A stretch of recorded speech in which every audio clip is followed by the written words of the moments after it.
One student injured in altercation at West High, police investigating. This was back October 11th in 2023. So I bring this article up. There wasn't really much information on here. There was a young man who ended up stabbing a young woman stomach. Today there was a subpoena of Dr. Jared Wright and Dr. Thomas. They were both asked to come and speak on the event of these events roughly 2 years ago and to give their testimonies. Now, Dr. Wright gave his testimony first, and then Dr. Thomas gave hers. I'm going to actually do Dr. Thomas because she was more involved in the initial part. Dr. Wright's testimony has to do with the follow-up. I'm also going to be watching these at 1.5 speed just to help get through it. There was a lot more video than I was originally planning on going through, but I think it needs to be said, and I think it's better said from their voices. So we're going to go ahead and listen, excuse me, to Dr. Thomas first. How is this? Yeah, better? That's better. Okay. October 10th, 2023 was a Tuesday. Around noon, I was sitting in the registrar's office in the main part of the old West High, and I heard a call over the radio that there was a fight in the tech wing. Our security leader said he would respond to it. He was headed toward that bathroom. Moments later, when he got there, I heard him call that we needed a medical response. When that happens, everything stops. I ended my meeting, I grabbed my keys and my walkie-talkie, and I ran down to that bathroom. When I walked into the bathroom, I saw a girl sitting on the ground, crying, our security lead behind her holding on to her, and 3 other girls crying hysterically standing behind them. I asked him what happened, and he yelled, "She's been stabbed." I noticed at that point he had pulled a feminine pad from the dispenser on the wall and was holding that against her side to stop the bleeding. He was administering first aid. The girls would not leave their friend's side, so I asked them at least to give me her name, her information, so we could get a response there. I got her name. I texted that to our SRO. I called him and said, "I need you here. We have had a stabbing in this bathroom." In my memory, he showed up next to me in that instant. He had run from wherever he was. He had SROs from other buildings coming, and he had called the ambulance and let them know what was going on. From that moment through the rest of the day, I was in crisis response mode. There's nothing in my administrative prep program that had prepared me to walk in and see one of our students with an open wound because another student had stabbed them. This was at 12:45 when I let our officer and my admin team know over text who it was and what has happened. Dr. Wright put the building on hold so that students were not leaving their classroom. The bells had stopped. We had teachers and security personnel blocking the doors. They just stepped right into place. I called another administrator to make sure he had seen my text, and he was on cameras to find what had happened leaving the bathroom. I called Wayne Coley, who was the student's administrator, and said, "I need you down here. This is your student." He came down and went into the bathroom and walked with her on the gurney with the paramedics out to the ambulance. Other SROs had shown up, and we were interviewing students trying to figure out what had happened and who had done this. All right, I'm gonna stop there. So this is her testimony. She actually showed up. She saw the victim with the stab wound, and she started asking who did this, and the girls were quickly able to identify the individual. His testimony, he basically, Dr. Wright gives a similar testimony corroborating what she had said of the events, but his testimony is a little bit more of the after effect, what happened after this event, and I think it's really telling as to the situation. So let's go ahead and listen to his testimony again, 1.5 times speed, and then About an hour after the incident, the area director, Emily Sutherland, who up until 2 months before this incident, 3 months before this incident, had served as the district's safe schools director, she came to meet with me about the incident and asked me what happened. I explained it to her. She asked me who the assailant was, and I gave the assailant's first name, and then she gave me the assailant's last name and said, "Oh, I know this kid. We know him very, very well."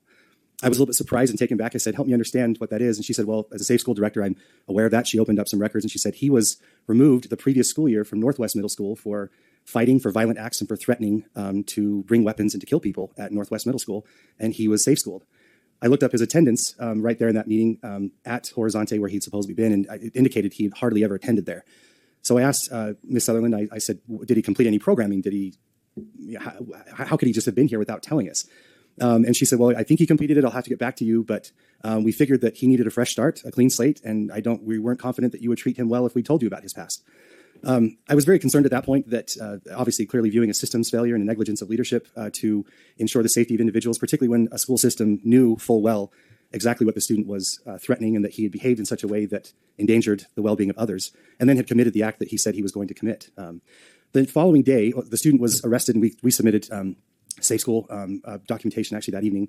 The following day, the mother of the victim came and met with me, and she told me that she had reported concerns about this young man threatening her daughter for months to Northwest Middle School, and that the word that she used, that this individual had roughed her daughter up. And in her words, she said, and then they did a safe school thing or something and moved him out of the school because he'd threatened to kill my daughter. It was at that point I realized that he was moved specifically away from Northwest because he had issued threats against the girl that he had actually acted upon at West High School. That was very concerning, seeing that happened, and that the school system knew about that, particularly individuals in the school system knew how dangerous he was and that we were not informed at all. I don't know, had we known about the student, if we could have entirely prevented that, but I will say we would have tried. We would have supported the student, the assailant himself, and giving him maybe some supports he needed or possibly finding another location for him, and definitely trying to protect the victim who'd already been, his mother reported, the school didn't know about this, but he had beat her up in a park that previous spring. So he committed active violence against this girl. And we would have initiated safety plans and been there. So in my view, we failed, first and foremost, the victim, and then actually failed the assailant himself, who through his behavior was telling him that he shouldn't have been in a regular high school setting and needed more supports. About 3 weeks after this incident, 2 members of the Safe School Committee hearing told me that they had voted unanimously to expel the student and that they were horrified at the video that they saw, and that shortly after submitting that unanimous vote, that they'd received communications and pressure from Christina Kendall, the district's general counsel, to change their vote, or inferring that Elizabeth Grant, Dr. Grant, the superintendent of Salt Lake City School District, was refusing to expel students. It was her philosophy that no one should be expelled from a public setting. These members of the Safe School Committee reported to me that they refused to change their vote and just said that's what we are going to go forward with. I confirmed this with the current director of Safe Schools, over Safe Schools, Dr. Allison Martin, who confirmed that she didn't know the details of it, but that it had been taken out of her hands somewhat, and that Dr. Grant did not want to expel the student. I requested a meeting with Dr. Grant, and that meeting took place on December 4th of 2023. Christina Kendall was present. I showed them state statute about expulsion, that it rises to a certain level where a student shall be expelled. Christina Kendall assured me that she had confirmed with the Attorney General's office that the superintendent had full legal latitude to not expel a student, regardless of what the Safe School Committee had voted. I expressed my really sincere and severe concerns that the system had failed here. It was clear that the system knew that a student was dangerous and had issued threats against specific students, and the system had allowed the student to be enrolled at West High and not inform the school about any of this. And that my concern was that needed to be fixed. The other part of this, I expressed my concern that their advocacy had been for the assailant and nothing for the victim, right, who lost almost an entire year of school. I asked what we could do. Could we put the student on home and hospital? Could we use ESSER funds to pay teachers to tutor this individual? She had a difficult family situation that couldn't be resolved. And they said, well, we'll get back to you. I asked Dr. Grant and Christina Kendall, how do I exit the student from the school records? If you're not expelling him, I can't do indefinite suspensions. And Christina Kendall said, well, what do you want me to use the word expelled in a letter? And I said, I need a letter telling me what to do, how to exit the student. So she wrote a letter saying that he was to be coded as being expelled from the school, and that the district would take it from there. I followed up with Dr. Grant and Christina Kendall 2 weeks afterwards, to see if they had put anything in place to support this daughter. They said they were busy with school closure and that they would get to it. Over the next couple months, this is now going into 2024, when I ran into Dr. Grant, I asked her where we were with this, any system changes. In the meantime, we were seeing with the safe school processes that students that had committed acts of violence on or near the campus of West High School were not being safe schooled properly. I expressed that concern to Dr. Grant. I followed up formally in the summer of 2024. I said, there's been no follow-up with the student, the victim, yet, and no changes in the safe school processes. Dr. Grant responded and said, let's get on that. Let's get something on the books, is what she said. In August of 2024, Dr. Grant pulled me aside after a legislative breakfast and said that she was frustrated with my communications to board members and to her about the insistence of needing more support for school security and safety, but also these corrections within the system itself. And she said, the board's livid with you, we're mad at you, and you have a lot of potential, and quote, I don't want anything to happen to you. Wouldn't want to see anything happen to you. Stop it there. So we have an individual who was put into the safe school system, doesn't even attend the safe school system, like sometimes, right? He's there some of the time. They end up wanting to put him back into the school system, back into the regular school system, with an individual who he had threatened and had roughed up, according to this testimony and of the mother. So in this case, I guess hearsay, because he's quoting the mother of saying that. And the school felt he deserved, not, again, remember, according to this testimony, he didn't even attend the school, the safe school that he was supposed to be going to. So my first question is, what was done to help this young man? Because from what I've seen, it seems as if nothing was done to help this young man. And even worse, nothing was done for the victim. They didn't tell the school because he needed a fresh start. He ended up stabbing this young woman. This principal does the right thing and asks for help and says, can we do something? Let's give some funds to this victim so that she can receive personal tutoring so that she doesn't fall behind. A year later, in the summer of the next year, he asks, has anything been done? And Dr. Grant says, oh no, let's get something on the books. And then after he keeps pushing and saying, guys, there is something wrong with the system, I'm going to quote him. I wrote this part down. It's the very last thing he said.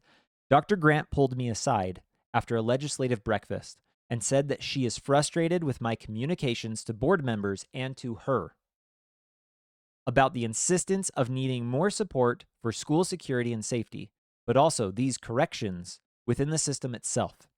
The board's livid with you.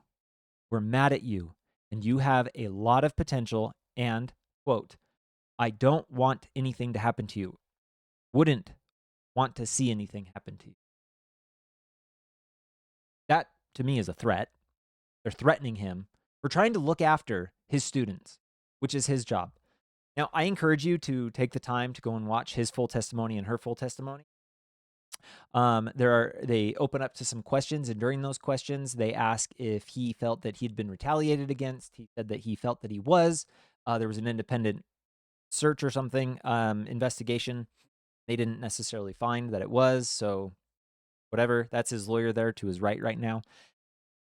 I look at this principal, I look at this Dr. Thomas, and I do believe that they were trying to do good based on their testimonies, based on the questions that were asked of them.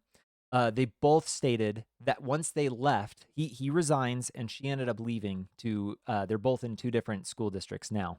And they both said that they felt that they had been helped and they didn't realize how bad it was until after they had left the Salt Lake City School District. Now, the Salt Lake City School District is among one of the highest Democrat strongholds within Utah. And I'm going to say, I do truly believe that this is part of the mainstream Democratic belief system. As she said, as Dr. Grant said, I don't believe it's not part of my system to expel individuals who have committed crimes. What are Democrats doing today? There are illegals who have murdered, have committed sexual abuse to minors. They have committed all these whoredoms and committed so many crimes against children. They've done sex trafficking, human trafficking, and ICE is trying to get rid of them. And what do the Democrats say? They say that ICE is the Gestapo. ICE is the problem. ICE is evil. Trump is evil. They are getting rid of criminals. Now, I understand with a child, I'm not going to just come out and say that this young man is a criminal. I have a harder time saying that with someone who's a young man. We need, or even a young woman, we need to do our part to help our children, especially in our state of Utah, so that they do not grow up to become criminals themselves, to help them avoid these situations. We need to do an investigation into this child's life. I'm sure that they actually probably have. Sorry, I just noticed these guys' eyes. Those are bulging. Sorry, that distracted me. But we need to look into what is going on with Utah children. There are so many kids in Utah that are becoming radicalized, and it's because of the belief system that the Democrats espouse. And I'm not going to also say that the Republicans, the right, are doing everything right either. To be honest, I think that the Department of Education in Utah also needs to be dismantled. I think we need a complete restart and refresh. I homeschool my own kids. I think you need to homeschool your kids. We need to pull our kids out of the school system because it is broken from all walks of life within Utah.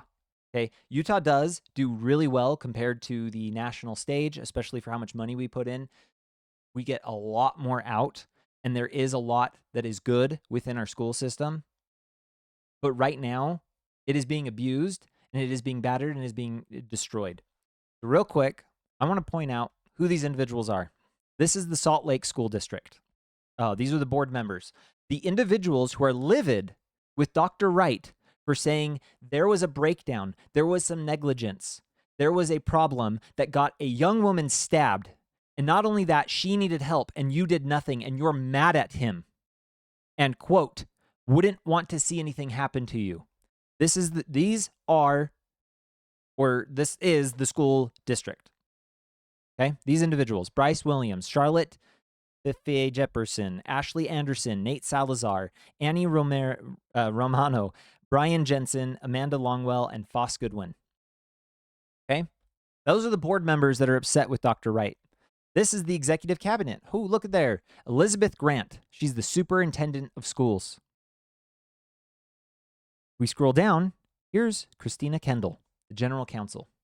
These are the individuals that he was working with who told him, we don't like or believe in expelling individuals that stab students. Now, here's the other deal. Dr. Wright pointed out in his testimony that the law says that they shall be expelled in situations like these. They shall be. And apparently, I forgot who it was, but she talked to somebody and was assured within our government that it is within their purview to do as they see fit in manners like this, and that they would not be held accountable. I need to look that up, and I will, but they need to be held accountable as well. Let's look at this. This was just a quick cursory search. I didn't try looking into. I just asked what's going on with Salt Lake the Salt Lake City School District. Salt Lake School Board members resign as part of an attempted bribery plea deal. This individual, Mohammed Bayad, I don't know, Precinct 5, he was replaced by this individual. I don't know who she is. Maybe she's good. I have no idea. But this man decided to bribe his opponent so that they would step down so that he could win. So he resigned. Good. Salt Lake District votes to close 4 elementary schools. The reason this matters is for the longest time, they have had the largest decrease in student participation in students coming to the school than like almost any other school district in Utah. If I remember correctly, I'm trying to find it. I think there was like a drop of 30% of attendance over the last couple years. And they just kept keeping schools open, which was harming the schools. So finally, they shut down schools. The fact that they had to shut down 4 elementary schools tells you how much resources they've been wasting for the longest time. Now, again, I understand Utah needs better funding for their schools, but at the same time, we're doing a fantastic job.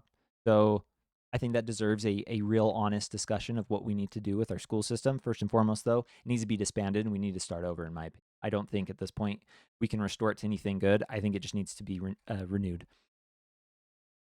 Salt Lake City School Board reaffirms its safe schools commitment as deportation fears rise. With his promise to carry out the largest deportation operation in American history and his upcoming inauguration, the Salt Lake City School District Board of Education reaffirmed its commitment to support and protect students and families regardless of their immigration status. The board voted unanimously as of December 10th, meeting to renew its Safe School resolution and fears among immigrant communities. The resolution was passed in 2017 and reaffirmed in 2019 under similar circumstances. Alongside the resolution is a list of frequently asked immigration questions like what can and cannot happen in a school.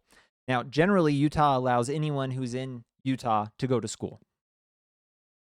I think at the time when that was instituted, it probably made sense. There wasn't that many people, but here's the deal. Utah is a sanctuary state. You don't believe me? Go watch my videos. I got a couple on it now. Utah is a sanctuary state. We are acting as one. We are doing everything that we can to become one. Maybe not every county, maybe not every city, but Utah is not working with ICE the way that we're supposed to. Utah gives out driving privilege cards to illegal aliens. Utah gives free health care to these children. If they are here illegally with their parents, they still receive health care from Utah funding. And there's a host of others. Again, watch my other videos. I get into it. Right now, I want to focus on this. This victim, her mother, said that this individual had already threatened her daughter and roughed her up. And they allowed him back into the school. And it was part of the testimony here that on the video, which they have not released or allowed us to see, he is smiling as he walks away after stabbing her. And our school district, Salt Lake City School District, said, we're not going to expel him, and we are going to allow him to stay as a threat to the rest of the student body. We don't know if there's other individuals that he has threatened. It's very possible because he's already threatened one girl. Is it possibly threatened the friends? I don't know. I have no idea. I won't necessarily go into that because I don't know. But I am worried that maybe he has, and that needs to be investigated, and he should be expelled. When someone commits a violent crime in the United States today, currently the best action we have at the very least is to remove them from that society. This school district said no, and they are livid at Dr. Wright for asking for help to help his students to have safety within their schools. And they said that, again, quote, wouldn't want to see anything happen to you. Please watch. It's not super long. It is, I think it's about an hour of the full testimony and questions, maybe a little bit longer than that. But please give it a watch. It's worth it. I'll make sure to have the link in the description. Go ahead and leave any comments. If you know anything that's going on in your school district, please hit me up. Let me know. I'd love to be able to cover it. What is going on in Utah schools, I think, is leading us down a route that we do not want to go. I think Utah's school districts, not all of them, but enough of them are becoming problematic and are causing problems. So if you have any information, please send it my way. Please let me know. I'd love to be able to look into it more. I can't look up every single school district. I mean, I'm trying to. This one's just right up on view today. So there it is. Like this video, subscribe. If you know anybody, share this video with them. Let them know. If you don't like somebody and you think I'm annoying, send them my video. You know, if you find me annoying, please just share my video with those that you don't like. And if you do like my video, share it with your mom, your dad. I'm sad. I'm sad to see it. Until next time.